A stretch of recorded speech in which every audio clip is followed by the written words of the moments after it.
Video को like और share कर दें, शुक्रिया। लास्ट एपिसोड के एंड में हमने देखा था अमेरिकन हंटर ब्यूरो के deputy director Norma Saylor Christopher read से मिलने के लिए जाते हैं, जो कि एक नेशनल लेवल का एस रैंक हंटर है, और वो उसे बताते हैं कि नियर फ्यूचर में कोई तुम्हें मारने वाला है। ये बात सुनकर क्रिस पर हंसना शुरू कर देता है। नॉर्मा सैलर से कहता है, आपने मेरे लिए जो कुछ भी किया, आपने मेरी पावर्स को जगाया, उसके लिए मैं आपका शुक्रगुजार हूँ, लेकिन हम दोनों इतने भी क्लोज नहीं कि आप मेरे साथ इस तरह के मजाक करें। साथ ही वो नॉर्मा से कहता है, आखिर ऐसा कौन है जो मुझे मारना चाहता है। नॉर्मा से कहती है, मैंने कुछ दिन पहले तुम्हारे बारे में एक ड्रीम देखा, उसमें मैंने देखा कि कुछ लोग तुम्हें घेरे हुए हैं और उन लोगों ने तुम्हें मार डाला है। क्रिस्टोफर गुस्सा हो जाता है और कहता है, तुम इतनी दूर मेरे पास यहाँ पर आए सिर्फ अपने एक सपने की वजह से कि तुमने एक बुरा सपना देखा जिसमें किसी ने मुझे मार डाला है। क्रिस्टोफर चिल्लाते हुए सैलर से कहता है, मुझे पता है एक अवेकन बनने से पहले तुम क्या थी, तुम्हारे पास ये एबिलिटी क्यों है, क्योंकि तुम एक साइकिक थी। मैं एक नेशनल रैंक का हंटर हूँ, कोई भी इतना पावरफुल नहीं है कि मुझे मार सके। लेडी सैलर से कहती है, लेकिन मेरे सपने में तुम मर गए। क्रिस्टोफर उनसे कहता है, चलो ठीक है, मैं मान लेता हूँ कि तुम्हारे सपने में मैं मर गया। अब मुझे बताओ, मुझे किससे मदद मांगनी चाहिए? अगर तुम्हारा ड्रीम वाकई में सच्चा है तो तुम्हें क्या लगता है कि कोई मुझे प्रोटेक्ट कर सकता है? मैं एक नेशनल लेवल का हंटर हूँ, कोई भी हंटर मेरे जितना स्ट्रॉन्ग नहीं है। नॉर्मा उसे कहती है, एक हंटर है जो तुम्हारी मदद कर सकता है, उसका नाम हंटर सम जिन वू है, मुझे लगता है कि वो तुम्हें प्रोटेक्ट कर सकता है। और उसी वक्त नेक्स्ट सीन सम जिन वू का दिखाया जाता है। जिन वू डंजन को क्लियर करने के बाद बाहर निकल आता है। जिन वू कहता है, मुझे उस किंग को मारना पड़ा, हालांकि वो एक मोनार्च था, लेकिन मैंने बिल्कुल ठीक किया। उसकी पावर बहुत ज्यादा थी, हालांकि वो चेज में बंधा हुआ था, अगर वो बाहर निकल आता तो उसने तबाही मचा देनी थी। शुक्र है मैंने पहले ही जान लिया कि उसके इरादे क्या है। जिन वू कहता है, अगर मुझे रूलर्स और मोनार्च से फाइट करनी है तो मुझे और भी ज्यादा स्ट्रॉन्ग बनना होगा। और इस तरह जापान की एस रैंक की डंजन क्लियर हो जाती है और जिन्होंने एक एस रैंक की डंजन को अकेले क्लियर किया। ये खबर पूरी दुनिया में फैल गई। सोशल मीडिया पर एक जंग चल रही है, लोग आपस में बहस कर रहे हैं। लोग कह रहे हैं कि सम जिन वो भी एक नेशनल अथॉरिटी हंटर बनने वाला है। इस बार डिफरेंस ये है कि पूरी दुनिया को पता चल चुका है कि जिन्हों कितना काबिल है। पहले वो सिर्फ जेजू आइलैंड की रेड में कोरियन लोग इसके बारे में बात करते थे। डंजन से भागने वाला एक जायंट जो कि समुद्र को क्रॉस करके चाइना की तरफ जा रहा था, उसे रास्ते में ही मार डाला चाइना के एस रैंक के हंटर ल्यूजिया गैंग ने। जबकि जापान के अंदर हंटर्स एसोसिएशन के चेयरमैन मात्सुमोटो ने अपने आप को पुलिस के हवाले कर दिया। उन्होंने इस बात की कोई भी रीजन नहीं बताई, शायद उसे अपने किए पर पछतावा था इसलिए। जबकि दुनिया के दूसरे कोने पर जहाँ पर मैरीलैंड में एस रैंक का गेट ओपन हुआ था, जिसे स्कैवेंजर गिल्ड वालों ने क्लियर कर लिया है। यूएस की तरफ से एक पार्टी दी जा रही है, वो सारे वहाँ पर सेलिब्रेट करने वाले हैं। और वहीं पर वो दोनों एस रैंक के हंटर्स खड़े होते हैं जो कि पहले बेट लगा रहे थे जिन्हों के बारे में। उसी वक्त थॉमस उनके पास आता है और उनसे कहता है, तो मुझे तुम दोनों मिल ही गए। थॉमस को अपनी बेट के बारे में याद होता है। थॉमस उनसे कहता है, क्या तुम्हें याद है हम लोगों ने बेट लगाई थी? थॉमस उन तीनों से कहता है, तुम में से एक ने अपनी यॉट लगाई थी और एक ने अपना घर लगाया था, जबकि तीसरे का उसे याद नहीं होता क्योंकि तीसरे ने कुछ लगाया नहीं होता। तीसरे वाला थॉमस से कहता है, मैंने कुछ भी नहीं लगाया। थॉमस उसकी टाई की तरफ देखता है और कहता है, तुम्हारी टाई तो काफी ज्यादा अच्छी है। वो हंटर से कहता है, लेकिन मैंने अपनी टाई को बेड पे नहीं लगाया। थॉमस उसे कहता है, तुम्हारी टाई अच्छी है, तुमने यही बेड पे लगाई थी। और नेक्स्ट सीन में थॉमस के गले में वो टाई होती है और वो लोरा से पूछ रहा होता है, तुम्हें मेरी नई टाई कैसे लगी? लोरा उसे कहती है, टाई तो काफी ज्यादा महंगी है, लेकिन तुम्हारी टी शर्ट पे सूट नहीं करती। वो उसे उतार कर पहन लेता है, मुझे भी ऐसे ही लग रहा था। लोरा उसे कहती है, हमारे सामने एक प्रॉब्लम आ गई है। थॉमस उसे कहता है, वो क्या? लोरा उसे कहती है, इंटरनेशनल हंटर्स गिल्ड एसोसिएशन की तरफ से इस बार की हंटर्स कॉन्फ्रेंस की लिस्ट जारी कर दी गई है और इस पर कोरिया से आजिन गिल्ड वालों को बुलाया गया है। थॉमस उसे कहता है, अब ये कौन सा नया गिल्ड है? लोरा उसे कहती है, आजिन गिल्ड हंटर सम जिन वू का गिल्ड है। ये बात सुनकर थॉमस खुश हो जाता है और कहता है, तो इसका मतलब वो अमेरिका आ रहा है। नेक्स्ट सीन जापान का दिखाते हैं, जिन्होंने अपने हराए हुए 30 जायंट्स के शैडोज को एक्सट्रैक्ट कर लिया होता है। जिन्हों कहता है, अगर चाइना वाला भी एक मिल जाता तो मेरी स्ट्रेंथ और भी ज्यादा बढ़ जाती। वो सारे सोल्जर्स उन शैडो क्रीचर्स को देखकर बहुत ज्यादा हैरान होते हैं। जिन्हों कहता है, जो भी इन क्रीचर्स को पहली बार देखता है वो इसी तरह हैरान होता है। उसी वक्त हानिकावा जिन्हों के पास आती है। जिन्हों से कहता है, अगर तुम जिन्हों को ढूंढ रही हो तो वो सामने है। हानिकावा से कहती है, नहीं ये तुम्हारे लिए है। हानिकावा के हाथ में मोबाइल होता है। हानिकावा से कहती है, तुम्हारी कॉल है कोरिया से। जिन्हों जैसे ही फोन को कान से लगाता है वो वहीं पर शॉक हो जाता है क्योंकि न्यूज उसके डैड के बारे में होती है। जिन्हों जल्दी से जिन्हों से कहता है, मुझे कोरिया जाना होगा, मैं तुमसे पहले जा रहा हूँ, तुम बाद में आ जाना। जिन्हों से कहता है, क्या हुआ, क्या कोई सीरियस प्रॉब्लम है? जिन्हों से कहता है, पता नहीं, मेरी मॉम की कॉल है और वो कह रही है कि वो फैमिली मैटर है, जल्दी से घर आ जाओ। हानिकावा जिन्हों से कहती है, चलो मैं तुम्हें एयरपोर्ट तक छोड़ आती हूँ। जिन्हों हेलीकॉप्टर में बैठ जाता है और कहता है, मैंने अपनी मॉम को इस तरह घबराया हुआ पहले कभी नहीं देखा, पता नहीं क्या हुआ होगा। फिर वो वहाँ से सीधा एयरपोर्ट जाता है और एयरपोर्ट से सीधा कोरिया चला जाता है, जहाँ पर गाड़ी से लेने के लिए पहले मौजूद होती है। जो बंदा उसे लेने के लिए आया होता है वो उसे कहता है, जरा अपने दिल को मजबूत कर लो, मैं अभी तुम्हें जो बताने वाला हूँ उससे तुम्हें झटका लगेगा। मैं रास्ते में चलते हुए तुम्हें सारी बात बताता हूँ। जिन्हों और भी ज्यादा परेशान हो जाता है। वो जिन्हों को सीधा हॉस्पिटल ले जाता है और उसे कहता है, तुम्हारे पापा अटेंडेंस नंबर में चले गए हैं, अब वो नींद से कभी नहीं जागेंगे।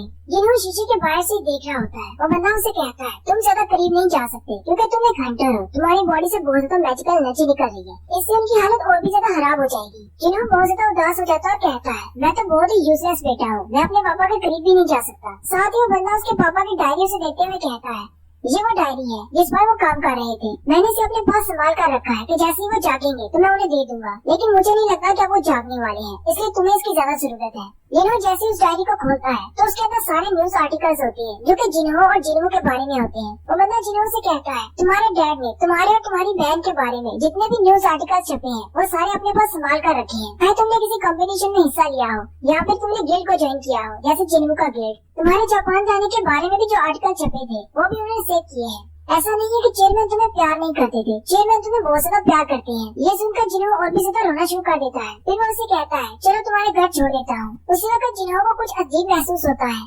लेकिन उसे कुछ भी दिखाई नहीं देता और फिर वो उस बंदे के साथ घर चला जाता है। उन दोनों के वहाँ से चले जाने के बाद जिन्हों वहाँ पर अपीयर होता है जो कि अपने स्टेल्थ मोड में होता है। जिन्हों कहता है, जिन्हों तुम्हें रोने की जरूरत नहीं, मैं तुम्हें रोने नहीं दूंगा। फिर जिन्हों अंदर चला जाता है और अपने पास से वाटर ऑफ लाइफ की एक बॉटल निकालता है और उसके डैड को पिला देता है। उसी वक्त बाहर दिखाते हैं जिन्हों की बहन जिन्हुई अपने डैड से मिलने के लिए आती है। वो जैसे अपने डैड के रूम में जाने लगती है, जिन्हों उसके पास से गुजर जाता है। वो अपने डैड के रूम में जाती है तो उसके डैड उठकर बैठे होते हैं। वो अपने डैड को होश में देखकर बहुत ज्यादा खुश हो जाती है और रोना शुरू कर देती है। डॉक्टर्स भी ये देखकर बहुत ज्यादा हैरान होते हैं कि चेयरमैन इटर्नल स्लीप से कैसे जाग गए। वो कह रही होती है, अगर मीडिया को पता चल गया तो इससे तो बहुत ही भूचाल आ जाएगा। जिन्हों हॉस्पिटल से बाहर चला जाता है और कहता है, ये तो बहुत ही जल्दी हो गया, लेकिन मेरी तरफ से ये तुम्हारा बर्थडे प्रेजेंट है। जिन्हों कहता है, अब मुझे जल्दी से वापस जापान जाना होगा ताकि मैं सारी तैयारियां मुकम्मल करके ऑफिशियली वहाँ से वापस आ सकूं। लेकिन साथ ही वो अपनी स्टार्ट विंडो की तरफ देखता है तो उसके पास अभी भी 2 घंटे होते हैं, क्योंकि जिन्हों शेडो एक्सचेंज के लिए यहाँ पर आया होता है ताकि वो जिन्हों से पहले यहाँ पर पहुँच सके। जिन्हों कहता है, अब मैं 2 घंटे के लिए क्या करूँगा, मेरे पास तो कोई है भी नहीं जिससे मैं कॉल करके बात कर सकूँ। उसी वक्त उसे चाय की याद आती है, लेकिन साथ ही वो कहता है, नहीं मुझे इस चक्कर में नहीं पड़ना, मैं कोई जाकर डंजन देखता हूँ जो किसी के परमिट में ना हो। नेक्स्ट सीन क्रिस्टोफर रीड के घर का होता है जो कि अपने बिस्तर पर आराम से सो रहा होता है। उसी वक्त उसे बाहर से किसी चीज की आवाज आती है और वो उठकर बाहर चला जाता है। जैसे ही वो बाहर आता है कोई भी आवाज नहीं आती, बिल्कुल खामोशी होती है। रीड कहता है, यहाँ पर तो कोई भी आवाज नहीं आ रही। वो एक वाइन का गिलास उठाता है और उसे नीचे फेंक देता है, लेकिन वाइन के गिलास के टूटने की भी आवाज नहीं आती। क्रिस्टोफर रीड थोड़ा सा हैरान हो जाता है और कहता है, आई यहाँ पर हो क्या रहा है। असल में वो एक सेकंड डायमेंशन में होता है। उसी वक्त उसे डिप्टी डायरेक्टर की बात याद आती है। डिप्टी डायरेक्टर ने उसे कहा था, अगर तुम्हें मदद की जरूरत हो तो जल्दी से जापान वालों को कॉल करना, चेयरमैन गोगा नहीं तुम्हें जल्दी से जिन्हों से मिलवा देंगे। क्रिस्टोफर नीचे की तरफ देखता है तो सीढ़ियों के नीचे एक बंदा खड़ा होता है। वो बंदा अकेला नहीं होता बल्कि उसके पीछे 2 और होते हैं। क्रिस्टोफर उनसे पूछता है, तुम लोग कौन हो। ये तीनों असल में मोनार्च हैं। एक मोनार्च उसे कहता है, इंसानों के साथ अच्छे से पेश आकर तुम्हें कुछ भी नहीं मिलने वाला, ब्रिलियंट लाइट के फ्रेगमेंट। क्रिस्टोफर उसकी आवाज सुनकर कहता है, ये तो बीस्ट लैंग्वेज में बात कर रहा है, आए तुम हो क्या चीज और तुम किस बारे में बात कर रहे हो। वो मोनार्च क्रिस्टोफर से कहता है, मैं तुमसे बात नहीं कर रहा, मैं उस बंदे से बात कर रहा हूँ जो तुम्हारे साथ कनेक्टेड है, जो ऊपर बैठा है। क्रिस्टोफर उसे कहता है, क्या तुम्हें मजाक सूझ रहा है, और साथ ही वो अपनी पावर्स को रिलीज करते हुए अपनी स्पिरिचुअल बॉडी में आ जाता है और अपनी बॉडी को मुकम्मल तौर पर ट्रांसफॉर्म कर लेता है और उनसे कहता है, आज तुम तीनों में से एक तो मेरे हाथों जरूर मरेगा।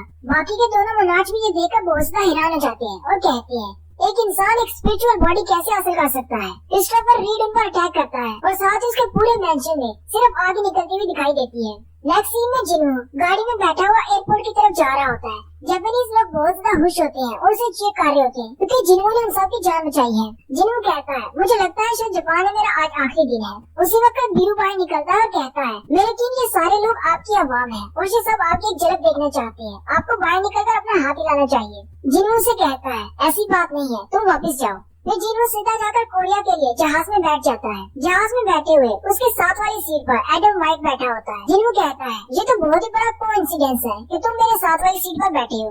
एडम उसे कहता है, ऐसी कोई बात नहीं है, ये सिर्फ एक कोइंसिडेंस है, मुझे पता है कि वैसे भी तुम मेरे पर यकीन नहीं करने वाले। जिन्हों उसे कहता है, मुझे तो लगा था कि हमारी नेगोशिएशन एंड हो चुकी है। एडम उसे कहता है, मुझे पता है, मुझे पहले बताकर आना चाहिए था, लेकिन मैं क्या कर सकता हूँ। एक बहुत ही अर्जेंट मैटर है जिस पर मुझे बात करनी है। जिन्हों से कहता है क्या यूनाइटेड स्टेट्स वाला एस-लाइन का गेट अभी तक क्लियर नहीं हुआ। एडम से कहता है नहीं, ऐसी कोई बात नहीं, वो गेट क्लियर हो चुका है, हमें किसी और टॉपिक पर बात करनी है। साथ ही वो अपना लैपटॉप ओपन करता है और उसे वीडियो दिखाता है क्रिस्टोफर रीड के मेंशन को आग लगी होती है। एडम कहता है हम लोग इस आग को बुझाने की कोशिश कर रहे हैं, लेकिन ये कोई ऑर्डिनरी आग नहीं है, इसलिए हम लोग इसे अभी तक नहीं बुझा पाए। जिन्हों से कहता है मैं इस वीडियो को देखकर क्या करूँगा। एडम से कहता है एंड तक देखो, फिर तुम्हें पता चलेगा असल में इस आग को जिस बंदे ने लगाया था वो क्रिस्टोफर रीड था और वो खुद भी मर चुका है। और क्या तुम्हें पता है क्रिस्टोफर रीड एक नेशनल लेवल का हंटर है। हम लोग जब वहाँ पर पहुँचे तो वो पहले मर चुका था और इसके अलावा हमें एक और चीज मिली है। साथ ही वो अपनी जेब से एक फोटो निकालता है और जिन्हों के सामने करता है।